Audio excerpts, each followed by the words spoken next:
যদি যান কবে অমুক হুজুরও দেখছি গেছে, আপনি যাবেন না কেন? এই জন্য যদি কুদওয়া হয়, আপনি যদি কোনো তাকে দেখে মানুষ অনুসরণ করবে, সে বেদাতি জায়গা যাবে না, কখনো যাবে না। কারণ তারা দেখা দেখে অনেকে শিখবে যে ওখানে যাওয়া যায় মনে করবে, কারণ মানুষ তো প্রশ্ন করবে না, মনে করতে হলে তো যাওয়া যায়। কিন্তু আপনি যদি কোনো এমনি জানেন এখানে কি হয়, তাহলে শুধু শুধু ওখানে যাবেন না। কেন যাবেন? যাইলে আপনার সমস্যা কি? যদি জিয়ারতের দরকার হয় তাহলে ওখানে যাওয়ার দরকার লাগে না, জিয়ারত তো আপনার পিতা মাতার কবর করতে পারেন। যদি বলো কি হচ্ছে দেখি আমি এটা বর্ণনা করতে পারবো, দাওয়াতের উসিলা, তাহলে আলাদা কথা। কিন্তু ওখানে যদি আপনি যান, আপনার যদি মানুষে দেখে ওখানে কেন গেছেন, আপনি এমনি জানেন একসময় দেখছেন, দেখে আসছেন, এরপরে বারবার ওখানে যাওয়ার কোনো মানেই হয় না, যাবেনই না। কেন যাবে না? গেলে এটা আপনার জন্য একটা নেগেটিভ পয়েন্ট হবে, আপনাকে দেখা দেখি অনেকেই যাবে এবং একসময় এটা গা শোয়া হয়ে যাবে। অনেকে মনে করবো অমুক হুজুরও দেখছি গেছে, অমুকও দেখছি গেছে, অমুক অমুক গেছে। এই জন্য অমুক তমুকের যেন আপনার দলিল না হন, প্রমাণ না হন, সেই জন্য আপনার জন্য কর্তব্য হবে এই সমস্ত জায়গাতে কোনো কুদওয়া ব্যক্তি যাকে অনুসরণ করে মানুষ চলে, তারা ওই সমস্ত জায়গায় কোনোভাবেই যাবে না। তাহলে তারা কোনোভাবেই ওই সমস্ত মাজারে কবরে কখনো যাবে না, দেখতে গেলে যাবেন না। কারণ তারা দেখছেন কি জন্য, কেউ বুঝবে না, মানে হুজুর গেছে, এটাই বড় কথা। আর যদি আপনি গেছেন ওইদিকে আশেপাশে যাচ্ছেন, এমন সময় হাতের পাশে পড়ছে, তো আপনি কেউ দেখে না দেখে চিন্তা না করে চলে আসছেন, আপনি সাধারণ মানুষ হন, সাধারণ মানুষ, তাহলে আপনি সেখানে যেয়ে যদি জিয়ারত করে শুধুমাত্র কি, জিয়ারতের নিয়ম কি? জিয়ারতের নিয়ম কি? শুধু সালাম দিবেন এবং তার জন্য দোয়া করবেন, আর কিচ্ছু। ওখানে দোয়া করার জায়গা না, কবরস্থান দোয়া করার জায়গা না। এটা বলছি, এর একজন খেপে গেছে, একজন যাই সরাসরি কবর থেকে ফিরে দোয়া করতে আরম্ভ করছে। সালাফিদের কোনো ভাই আমার দুঃখ পেয়েছিল তারা, কারণ হচ্ছে এটা আসলে কবরস্থান দোয়া করার জায়গা না, এটা বুঝতে হবে। কবরের জন্য রাসূলুল্লাহ সাল্লাল্লাহু আলাইহি ওয়াসাল্লাম একদিন স্পেশালি জিবরিল আমিনকে পাঠিয়ে আল্লাহ তাআলা তার নবীকে বলছেন, আপনি যান কবরবাসীদের ক্ষমা প্রার্থনা করুন। তিনি যাইয়া তখন বাকিটা ক্ষমা প্রার্থনা করছে। অন্য কোনো সময় তিনি কবরবাসীর কাছে যাইয়া হাত তোলা দিয়ে দোয়া করছে, এবং কোনো দলিল দেখাতে পারবেন। সাধারণ জিয়ারতের মধ্যে দোয়া করা নাই, কবর জিয়ারতের মধ্যে কবরবাসীর জন্য হাত তুলে দোয়া করা নাই, ওইদিকে ফিরে কাবলার দিকে ফিরে কোনো দিকে নাই। ইমাম আবু হানিফা রাহমাতুল্লাহ আলাইহি এটাকে কঠিনভাবে নিষেধ করছে। বরং তিনি বলেছেন, যদি কেউ মক্কা মসজিদ রসুলও যায়, দোয়া করতে হলে ক্যাবলার দিকে ফিরে দোয়া করে, যাতে করে রসুলের দিকে ফিরে কেউ বুঝতে না পারে যে রসুলের কবর দিকে যাচ্ছে। এই জন্য ওখানে কেউ দোয়া করার জায়গা না, এটাই নিয়ম।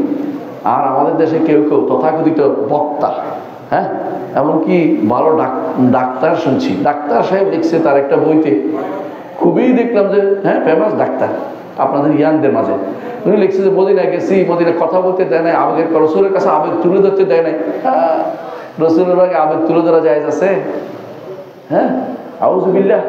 যে ব্যক্তি বলবে ওয়ালাউ আন্নাহুম যালামু আনফুসাহুম জাউকা ফাস্তাগফিরুল্লাহ ওয়াস্তাগফারলাহুম রাসূল লা ওয়াজাদুল্লাহ তাওয়াবুর রাহিমা, এটা রসুলের মৃত্যুর পরে এটা এখনো চালু আছে, সে ব্যক্তি ইসলাম বুঝে নাই, সে ব্যক্তি এখনো পীরের দরবারে ঘুরে বেড়ায়, ইসলাম বুঝে নাই, ঈমান বুঝে নাই। সাহাবায়ে কেরাম কোনোদিনই এই কাজটি করেন নাই। উৎপীর ঘটনা দিয়ে কেউ দলিল দেয়, উৎপীর ঘটনা বানোয়ার জিনিস, আর যদি হয় ওটা মন তাতের বর্ণনা বলে, এটাকে ইবনে কাসির বর্ণনা করছে দেখে একজন খুশি হয়ে বলে দিলেন, ইবনে কাসির কত হাদিস আনছে, সবগুলি কি সহিহ? আপনারা জানেন যে ইবনে কাসির তাফসীরের মধ্যে অনেক সহিহ হাদিস নাই, অনেক হাদিসের সহিহ নাই। তাহলে এই ঘটনা আপনি বর্ণনা করে উল্লেখ আছে, জানছে মানুষ, এটা বলছে, এইসব উল্লেখ করছে, কিন্তু এটা সহিহ না, এটা আমল করা যাবে না। এই জন্য রাসূলুল্লাহ সাল্লাল্লাহু আলাইহি ওয়াসাল্লামের মৃত্যুর পরে সেখানে যাই একটু বলতে পারবেন, রসুল আমার জন্য আল্লাহর কাছে ক্ষমা চান, বলতে পারবেন না, এটা নিয়ম না। আপনি আল্লাহর কাছে সরাসরি চাইবেন, জীবিত মানুষকে বলতে পারবেন যে আমার জন্য একটু ক্ষমা চান, এটা বলতে পারবেন, তবে এটা উত্তম না। উত্তম হচ্ছে ব্যক্তি নিজের দোয়া করবে এবং নিজে আমল দিয়ে ওসিলা দিয়ে দোয়া করবে, আল্লাহর নাম এবং গুণের ওসিলা দিয়ে দোয়া করবে, আরেকজনের দোয়ার সাথে শরীক হয়ে দোয়া করবে, এইটা তিনটা ঠিক আছে। কিন্তু আরেকজনকে লাগাই দিবে না, হুজুর দোয়া করেন, হুজুর দোয়া করেন, হুজুরের কাম দোয়া করা, আর তোমার কাম কি আল্লাহর বিরুদ্ধে চলা, এই জিনিস চালিয়ে দিছে কে? এগুলি হচ্ছে পুরোই ইসলামকে নিয়ে মানে এক ধরনের ধোঁয়াশার মধ্যে থাকে, এরা ইসলামকে বোঝার চেষ্টা করে না। এই যারা এরকম বর্ণনা দিয়ে, দুর্বল কথা দিয়ে মানুষকে বিভ্রান্ত করে, এদের সাথে আপনাদের সাবধান থাকতে হবে, জায়গা জায়গায় বলতে হবে এগুলি কি বানোয়ার বর্ণনা, এগুলি যেন আমরা বর্ণনা না করি। বুঝে আসছে? রাসূলুল্লাহ সাল্লাল্লাহু আলাইহি ওয়াসাল্লামের কবরের কাছে যেমন দোয়া করা যায় না, অন্য কোথাও কোনো কবরের কাছে কোনো দোয়া করা যাবে না। সুতরাং আপনারা যদি কেউ কোনোদিন গিয়ে থাকেন বা একবার গিয়ে দেখছেন যে জিনিসটা কি হয়, অভিজ্ঞতা অর্জনের জন্য এখানে কি হচ্ছে না হচ্ছে, শিরকটি যাতে করে দাওয়াতের ক্ষেত্রে ব্যবহার করতে পারে, সেই ব্যক্তির জন্য শুধুমাত্র একবার যাই দেখে আসতে পারবে। ওখানে গেলে, কাছে গেলে, কিন্তু সফর করতে পারবেন না। ওখানে কাছে গেলে দেখে আসতে পারবেন, কিন্তু যে ব্যক্তি জানেন এখানে কি হয়, সে ওখানে যাইয়া আর জিয়ারত করার কোনো দরকার নেই, যাবেন না, একদম যাবেন না। কারণ এটা আপনার জন্য আরেকজনের জন্য দলিল হয়ে যাবে। আর লোক ভারী করা হবে, লোক ভারী বুঝে কিনা, অন্যায়ের জায়গাতে লোক ভারী করাটা একটা অন্যায়। যেখানে অন্যায় হচ্ছে এখানে আমি চাইলে একজন বাড়লো, মানুষ দেখলে বলে যে অনেক মানুষ আমিও চাই, এটা কোনো ঠিক না। এই জন্য এটা থেকে সাবধান থাকবেন। জি, দ্বিতীয় প্রশ্ন। ওয়ালাইকুম আসসালাম রহমতুল্লাহ। আমি একটি গার্মেন্টস ইন্ডাস্ট্রিতে অ্যাকাউন্টসে চাকরি করি। কোম্পানি নানা প্রয়োজনে ব্যাংক থেকে লোন নেয়, লোনের সুদের হিসাব আমাকে রাখতে হবে। আমিও কি এই কারণে সুদকারীদের সুদ গ্রহণকারী আর কি, আমি করণীয় কি? জাযাকাল্লাহ খাইর। আপনিও যতটুকু আপনার পুরোটা হারাম না, যতটুকু আপনি হারাম কাজ করবেন অতটুকু হারাম, মানে যতটুকু সুদের হিসাব করতেছেন অতটুকু হারাম, আর যেগুলো সুদের হিসাব না অন্য হিসাব করতেছেন এগুলো হালাল। অর্থাৎ আপনার এখানে হারাম আছে, আপনার কাজের মধ্যে কি আছে? হারাম আছে। এই জন্য আপনি হিসাব করবেন কত পার্সেন্ট হারাম, ওই পার্সেন্টের টাকা, হ্যাঁ, টাকা নেবেন না। প্রথম কাজ চাকরি ছেড়ে দেবেন, পারলে অন্য ওখানে নেবেন। আর যদি এখান থেকে পারতেছেন না, তো হিসাব করবেন যে কত পার্সেন্ট আমি হিসাব করে রাখবেন, কত পার্সেন্ট কতক্ষণ কাজ করেছি এটার জন্য, ওই পার্সেন্ট হিসাব করে একটু বেশি ধরে বের করে দিয়ে এটা সদাকা করে দেবেন, দান করে দেবেন। সব আশা করতে হবে, সব আশা করতে দান করে দেবেন। আশা করি বুঝছেন। লজ্জাস্থানে হাত দিলে ওযু করে সালাত আদায় করতে হবে, এই মর্মে হাদিস বর্ণিত আছে। এখন আমরা যখন পরিচ্ছন্নতার জন্য গোসল করি, সাবান দিই, তো লজ্জাস্থানে হাত লেগে যায়, অথবা গোসল শেষে শরীর বুঝতে গেলে অনেক সময় লজ্জাস্থানে হাত লেগে যায়। গোসল আগে তো ওযু করে নিই, তাহলে এভাবে লজ্জাস্থানে হাত লেগে গেলে আবার ওযু করতে হবে কিনা? ইতিহাস খ্যাত মাসলা, মানে ইতিহাস খ্যাত মাসলা। লজ্জাস্থানে হাত লাগলে ওযু যাবে কি না, এটা মতভেদ ধরলে মাসলা। এটা আমি সমাধান দিয়ে দিলে সমাধান হয়ে যাবে তা না। তবে আমি দুইটা মত বলবো। এক নম্বর হচ্ছে আবু হানিফা রাহমাতুল্লাহ আলাইহি, সাউরি এবং আউজাঈ এবং আহলুল কুফা, কয়জন? এই তিনজনের মত হচ্ছে যে লজ্জাস্থানে হাত লাগলে ওযু ভাঙে না, ওযু ভাঙেই না। এবং কারণ হচ্ছে তালক ইবনে আলী বর্ণিত হাদিস, যেখানে তিনি বলেছেন, তালক ইবনে আলী বর্ণিত হাদিস, তিনি বলেছেন যে এক লোক এসে রাসূলুল্লাহ সাল্লাল্লাহু আলাইহি ওয়াসাল্লামকে জিজ্ঞাসা করেছে, ইয়া রাসূলুল্লাহ, আমি যদি লজ্জাস্থান আমার হাত লাগে আমার ওযু যাবে কিনা? রাসূল বলছেন, এটা তোমার একটা টুকরা, তোমার শরীরের একটা অংশ। ওয়াহাল ওয়াইলা বিদআতুম মিনক, এই হাদিসটাও বিশুদ্ধ, কোনো সন্দেহ নেই। দ্বিতীয় আরেকটা হাদিস আছে, সেটা হচ্ছে বুসরা বিনতে সাফওয়ান রাদিয়াল্লাহু আনহু বর্ণিত হাদিস। তিনি বলতেছেন যে আমি শুনেছি রাসূলুল্লাহ সাল্লাল্লাহু আলাইহি ওয়াসাল্লামকে বলতে, মান মাসা যাকারাহু ফালিয়াতাওয়াদ্দা, যার লজ্জাস্থানকে স্পর্শ করেছেন ওযু করে। এটাও সহিহ হাদিস। দুইটা হাদিস, দুইটাই সহিহ। এখন দুইটা তো এক হইতে পারে না, ভিন্ন বিপরীতমুখী দুইটা। এখন কেউ কেউ তারজিহ মাসলা দিয়েছে, প্রাধান্য দিচ্ছে। কি প্রাধান্য দিচ্ছে? আবু মালিক, শাফি, আহমদ, তিন ইমাম বলেন যে আমরা প্রাধান্য দিব, বুসরা বিনতে সাফওয়ান হাদিসকে আমরা মূল ধরবো, আর ওইটাকে আমরা বলবো যে ওইটা আগে ছিল, ওটা মানসুখ হয়ে গেছে। মানসুখ হয়েছে কেন? তারা বলেন যে তালক ইবনে আলী রাদিয়াল্লাহু আনহু, তিনি ইয়ামানি ছিলেন। কোন দেশে? ইয়ামান। তিনি আসছেন যখন মদিনা যখন আসছেন, তখন রাসূলুল্লাহ সাল্লাল্লাহু আলাইহি ওয়াসাল্লাম ঘর বানাচ্ছিলেন, মসজিদ নববী বানাচ্ছিলেন, মসজিদ নববীর ঘর করতেছিলেন। তখন তিনি বলেছিলেন, কাররাবুল ইয়ামানি ইবনে তিব, ইয়ামানিকে বাটির কাছে নিয়ে আসো, তারা ঘর বানায়, তাদেরকে দাও, তারা ঘর বানাতে সুন্দর পারে, তাদের জিজ্ঞাসা করো। এটা থেকে বোঝা যায় স্পেশালিস্টের মূল্য বেশি। তো রাসূলুল্লাহ সাল্লাল্লাহু আলাইহি ওয়াসাল্লাম এটা বলার পরে তারা আসে দেখাই দিয়েছেন ঘর কেমনে বানাইতে, মসজিদ কেমনে বানাইতে, ইয়ামানি দেখাই দিয়েছে। তো বলে এটা দ্বিতীয় হিজরিতে, বুসরা বিনতে সাফওয়ান তিনি অনেক পরে ইসলাম গ্রহণ করছে, তো তারটা পরে হবে। বুঝে আসছে কথাটা? অন্যরা বলেন যে, হানাফিরা বলেন যে এই তালক ইবনে আলী তিনি মদিনাতে দুইবার আসছেন। একবার আসছেন যখন তিনি মসজিদ নববীতে ঘর বানাচ্ছেন, আরেকবার পরে সপ্তম হিজরি পরে আসছেন। তাহলে দুইবার আসলে আপনি বলতে পারেন না যে এটা কোন সময়ের বর্ণনা নির্ধারণ করা নাই। সুতরাং দেখা যাচ্ছে তাআলা দুইটাই শক্তিশালী মত। এখানে কথা বুঝতে পারছেন? তার যে কোনটা দিবেন, যেহেতু এই জায়গাতে ওযু ভাঙার বিষয়, ওযু থাকার বিষয় হচ্ছে ওযু ভাঙার বিষয়টা বেশি সাবধান নিতে হবে। ভেঙে গেলে আমার সালাতটা কি হবে, সেই জন্য প্রাধান্য দিয়ে বলতেছি। এটা কিন্তু একমাত্র সহি না, মানে একমাত্র সহি বানানো, শুধু প্রাধান্য দেওয়ার মত। প্রাধান্য দেওয়ার সহি বুঝেন তো? অনেক মাসালা আছে একটাই মত শুদ্ধ, অনেক মাসালা আছে প্রাধান্য দেওয়ার মত বলছি, মানে অন্য মতটাকে আপনি ফেলে দিতে পারবেন না। সেটা কি? যারা বলে যে অজু ভাঙে, এটাকে বেশি আমরা প্রাধান্য দিচ্ছি যে অজু ভেঙে যাবে। অজু ভেঙে গেলে কি হবে, যখনই আপনি যা লিখেছেন যতবার সাবান দিয়ে লজ্জাস্থানে হাত লেগেছে অজু গেছে, অজু হবে না, না আবার অজু করতে হবে। মানে অজু তো হয়ই নেই, কিন্তু আবার অজু করতে হলে এরপরে অজু করতে হবে। আগের অজু থাকেও থাকে, অজুটা আর নাই। গোসল শেষ শরীর মুছতে গেলে যে অনেক সময় লজ্জাস্থানে হাত লাগে, তাহলে অজু যাবে, তাহলে অজু যাবে। গোসলের আগে তো অজু করে নেই, তাহলে তো লজ্জাস্থানে হাত লেগে গেলে আবার অজু করতে হবে কিনা? হ্যাঁ, এই মত অনুসারে অজু করতে হবে, অজু করতে হবে, কারণ তার অজু ভেঙে গেছে। কথা বলছেন তো? তবে অনেকেই বলেছেন যে এটা হচ্ছে ওই ব্যক্তি যে ব্যক্তি কাপড়ের, এটাই শুদ্ধ যে আড়াল বাঁধে, কাপড় সহ লাগলে তার ওজু ভাঙবে না। কেমন না, কাপড় সহ হাত থাকলে ওজু ভাঙবে না, আড়াল বাঁধে যদি হাত লাগে, এটা হলো খেয়াল রাখেন, এটাই শুদ্ধ। পরবর্তী প্রশ্ন। শেষ। আমার স্ত্রী পর্দা করার ক্ষেত্রে নাসিরুদ্দিন আলবানীর ফতোয়া অর্থাৎ মুখ খোলা রাখে, শুধু ভালো লাগে এই জন্য আর কি। তবে আমি সালেহ আল ফৌজানের ফতোয়া সহ সহি মনে করি। কারণ আমি কি আমার স্ত্রীকে সালেহ আল ফৌজানের এই ক্ষেত্রে অনুসরণ করতে বাধ্য করতে পারবো? আপনার স্ত্রী যদি মুস্তাহিদা হয়, মানে ভালোই ইস্তিহাদ করতে পারে, আর পড়ালেখা কিছু দলিল ভিত্তিক এদিক সেদিক করতে পারে, তাহলে তারা তো করতে পারবে না। আর যদি তিনি সুযোগ সন্ধানী হয়ে মুখ খুলে রাখে শেখ আল আলবানীর ফতোয়া নিয়ে, তাহলে তাকে বলতে হবে যে এই সমস্ত বাদ দিয়ে মুখ রাখতে হবে। শেখ আল আলবানী রহমতুল্লাহ আলাইহির ফতোয়া তার স্ত্রীদের ঘরে তিনি কার্যকর করেননি। তার স্ত্রীরা মুখ ঢেকে রাখতো, তার মেয়েরা মুখ ঢেকে রাখতো।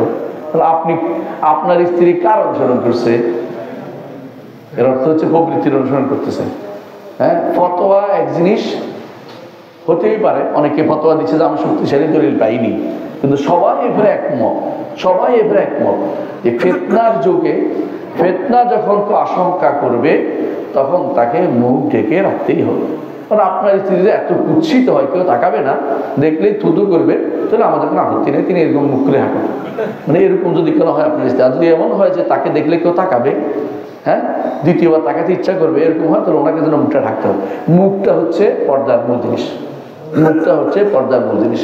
কারণ মুখ দেখেই এসিড মারে, মুখ দেখেই ইসমাস করে, মুখ দেখেই দুনিয়া সব কিছু করে, মুখটাই দেখে, বউ দেখতে গেলেও মুখটাই দেখে।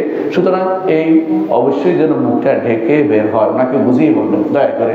আর যদি তিনি বিশাল মুস্তাহিদা হয়ে যান, তাহলে আর আমাদের কিছু করার নেই। আপনি বিপদে আছেন যে আপনার ঘরে একটা মুস্তাহিদা আছে। আসসালামু আলাইকুম রহমতুল্লাহ বারাকাতুহু। শায়েখ, আমার পরিবারের উপর থেকে বালা মুসিবত যাচ্ছে না, রোগ বেলায় দেখে থাকে, অবস্থায় করণীয় কি? ইমানদারদেরকে আল্লাহ বিভিন্ন পরীক্ষা করেন, আপনি সবর করেন। আপনি কি করবেন?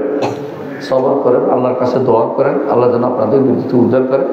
আল্লাহ তাআলা বলছেন, বলেন আবলুয়ান্নাকুম বিশাইইন মিনাল খাউফি ওয়াল জু'i ওয়া নাকসিন মিনাল আমওয়ালি ওয়াল আনফুসি ওয়াস সামারাত ওয়া বাশশিরিস সাবিরিন। সবর করতে হবে আর বেশি বেশি করে দোয়া করতে হবে। আর সদকা যেহেতু তারুদ্দুল বেলা, কিছু সদাকা করে যদি পারেন, আপনার সামর্থ্য থাকে, একটু সামর্থ্য অনুসারে, কাউকে বলার দরকার নেই, গোপনে এভাবে পারেন সদাকা করেন, এর মাধ্যমে ইনশাআল্লাহ আপনি বিপদ উদ্ধার হতে পারেন। জি, এতিমখানা অথবা অসহায় মানুষদের নিয়ে কাজ করে এমন ফাউন্ডেশনের যাকাত, সদাকা, ফিতরা দেওয়া যাবে কিনা? সমস্যা হচ্ছে এদের সরকারি অনুমোদন আছে কিনা, এটা তো বলেন নাই। যদি সরকারি অনুমোদন থাকে দেওয়া যাবে, সরকারি অনুমোদন না থাকলে সেগুলোকে অসহায় মানুষদের ওই ফাউন্ডেশনে দিতে পারবেন না। তখন যাকাত এমন সরাসরি খাতে দিতে হবে। ফাউন্ডেশন দিলে জমা হয়ে গেল, তাই না? আর সরাসরি খাতরে ধরেন, আপনি জানেন যে এই মাদ্রাসায় একজন এতিম আছে, মিসকিন আছে, খাইতে পারতেছেন, খাওয়ার ব্যবস্থা টাকা দিয়ে দিলেন, তো ইমাম সাহেবের কাছে দিলেন যেন দেয়, এটা কি জন্য? এটা শিওর আপনি বিশ্বস্ত লোক পাইয়া উকিল বানিয়ে দিলেন। কিন্তু ফাউন্ডেশনে এই জায়গাতে আপনি যদি দেন, আর তিনি যদি কোনো অন্য কিছু করেন এটা দ্বারা, হ্যাঁ, এমন লোকদেরকে দেন, অথবা কি হয়েছে, হ্যাঁ, এবং এটা শেষ হয়েছে, এবং তিনি যদি কোনো এমন কিছু করেন যেগুলি আপনি জানেন যে যাকাতের সাথে আসে না, তাহলে আপনার যাকাত আদায় হয়নি, আপনার যাকাত আদায় হয়নি। দেখতে হবে, আপনাকে খাত জানতে হবে, আপনি কোন খাতে ব্যবহার করবেন স্পেশ বলেন তো, এবং দেখিয়ে দরকার হলে কালো পাঠিয়ে বিশ্বস্ত হলে পাচ্ছেন ওই খাতে ব্যবহার করবো। আপনি যদি বলতে আমি যাকাতের খাতে ব্যবহার করতে ধরবে না, বলেন যে আমরা কি খাত এটা বলবেন, জেনে নেবেন, তারপর দিবেন। কারণ যাকাত এমন এক জিনিস যেটা অবশ্যই খাত নির্ধারণ করে দিতে। সদকা সবভাবে দিতে পারে, সদকা দিছে, এমনকি সদকা অনেক কেউ হিন্দুকেও পাইতে পারে সদকা, কিন্তু যাকাত অবশ্যই তার হকদারকে পৌঁছে দিতে হবে। আল্লাহ দুনিয়ার আসমানে নেমে আসেন, আল্লাহর কসম শুনেই মেনে নিয়েছে নাকি? আল্লাহ কালাম নাকি? আচ্ছা আচ্ছা, কসম শুনেই মেনে নিয়েছি। এখনো কি আল্লাহ সত্তাগত আসল থাকেন? হ্যাঁ, আপনি ধরন চলে গেছেন, ধরন বুঝেন কিনা? আল্লাহ সবসময় আসল করে, আল্লাহ আসল করে, সেখানে থেকে তিনি নেমে আসেন, সব মুসলিমের সামনেও থাকেন, কোনো সমস্যা নেই। আল্লাহ কিভাবে নামেন, কি তৈরিকে আসলে থাকেন কিনা, এই অতিরিক্ত প্রশ্ন তখন আসে যখন কেউ আল্লাহ এই নেমে আসার ধরন নির্ধারণ করতে যায়। আর আমাদের কাছে নিয়ম হচ্ছে নেমে আসা, সামনে থাকা, ধরন নির্ধারণ করার কোনো সুযোগ নাই, ধরন নির্ধারণ করবে না। তবে আরশের উপরটা অবশ্যই সত্তাগত, উপরে থাকা তার সত্তাগত গুণ। আরশের উপরে উঠেছেন, এটা হচ্ছে কর্মগত গুণ। আরশের উপরে থাকা হচ্ছে সত্তাগত, তিনি উপরে আছেন, এইটা মনে রাখতে হবে। কথা বুঝাতে পারছি? যখনই কেউ ধরন নির্ধারণ করতে যায় তখন এই সমস্যা। আপনি বলবেন যে তিনি বলেছেন তিনি আরশের উপরে, আবার তিনি বলেছেন তিনি নিকট আসমানে নেমে আসেন, তার নেমে আসার ধরন নির্ধারণ করবো না। অনেকে এটা বলেন তিনি যদি কোনো শেষ রাত্রি নেমে আসেন, শেষ রাত্রি তো হ্যাঁ গ্রাজুয়ালি যাচ্ছে না পশ্চিম দিকে, তো আল্লাহ তাআলা নিচেই থাকেন, এইটা হলো আপনার তাহলে আকীদার ক্ষেত্রে চলে না। আকীদার ক্ষেত্রে স্পষ্ট নস লাগে। তিনি বলছেন উপরে, এটা স্পষ্ট নস, তিনি উপরেই, আল্লাহ সবসময় উপরে, জাতি অলুল্লাহ, জাতি সত্তাগত গুণ, তিনি আরশের উপরে এবং আরশের উপরেও সত্তাগত গুণ হয়ে গেছে এখন, যেহেতু তিনি আরশের উপরে, উপর মানে আরশের উপর যাচ্ছে। এই জন্য আমাদের শেখ সালেহ আলু সাহেব বলতেন যে আরশের উপর উঠাটা হচ্ছে কর্মগত গুণ, আরশের উপরে তিনি আসেন হচ্ছে তার সত্তাগত গুণ হয়ে গেছে, কারণ উপরে এটা। এই জন্য আর তিনি যে নেমে আসে এটা হচ্ছে তার কর্মগত গুণ, এইটার ধরন জানি না, এইটার ধরন তিনি বলেন নাই। কেমনে নামেন কেমনে, তাহলে এটা বলবেন না, বলুন তিনি নেমে আসেন আমাদেরকে কি করতে, দোয়া নিতে। তিনি কিভাবে নামেন জানি না, তার নেমে আসাকে কোনো ধরন নির্ধারণ আমরা করতে পারবো না, কারণ তাকেও দেখিনি, তার কোনো গুণকেও আমরা দেখিনি। আশা করে বুঝছেন এটা? জি, শেষ নাকি? শেষ হয়েছে না? পরে রয়েছে আল্লাহ পাক পবিত্র কোরআনে যত আদেশ সব উদ্দেশ্য করে বলছে, হে মুমিনগণ তুমি তো মুমিন হও। এই মুমিনগণ কারা? আমরা সাধারণরা এই মুমিনগণের পড়ি কিনা? জি, আপনারা সবাই যারা কালিমা লা ইলাহা ইল্লাল্লাহ এবং মুহাম্মদুর রাসূলুল্লাহ মানে, তারা সবাই একসাথে আদি বলে বলবেন।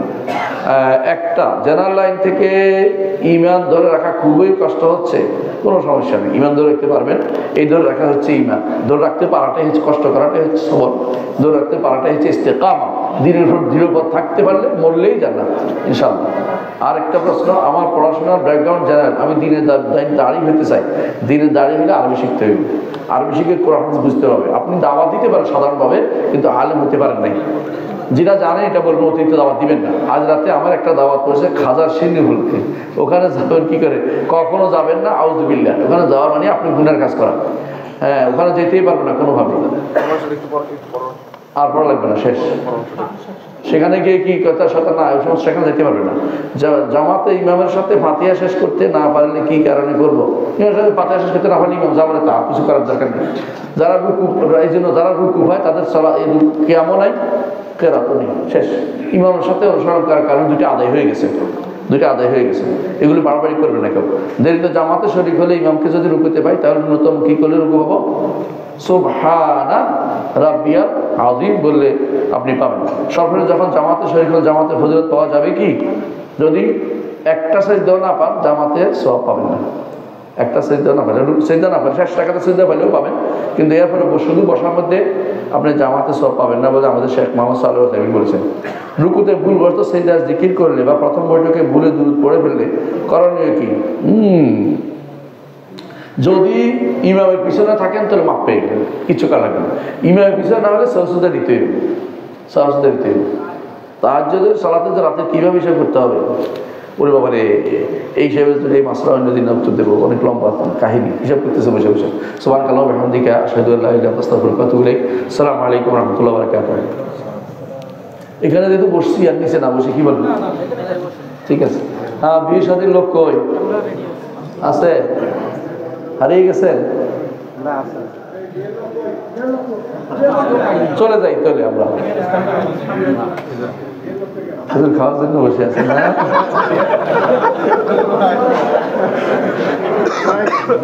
খেজুর খাবেন?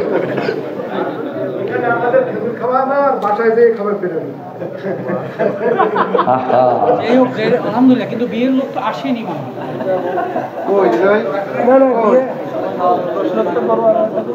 আমরা তাড়াতাড়ি করে বিয়ে শেষ করে দিলাম।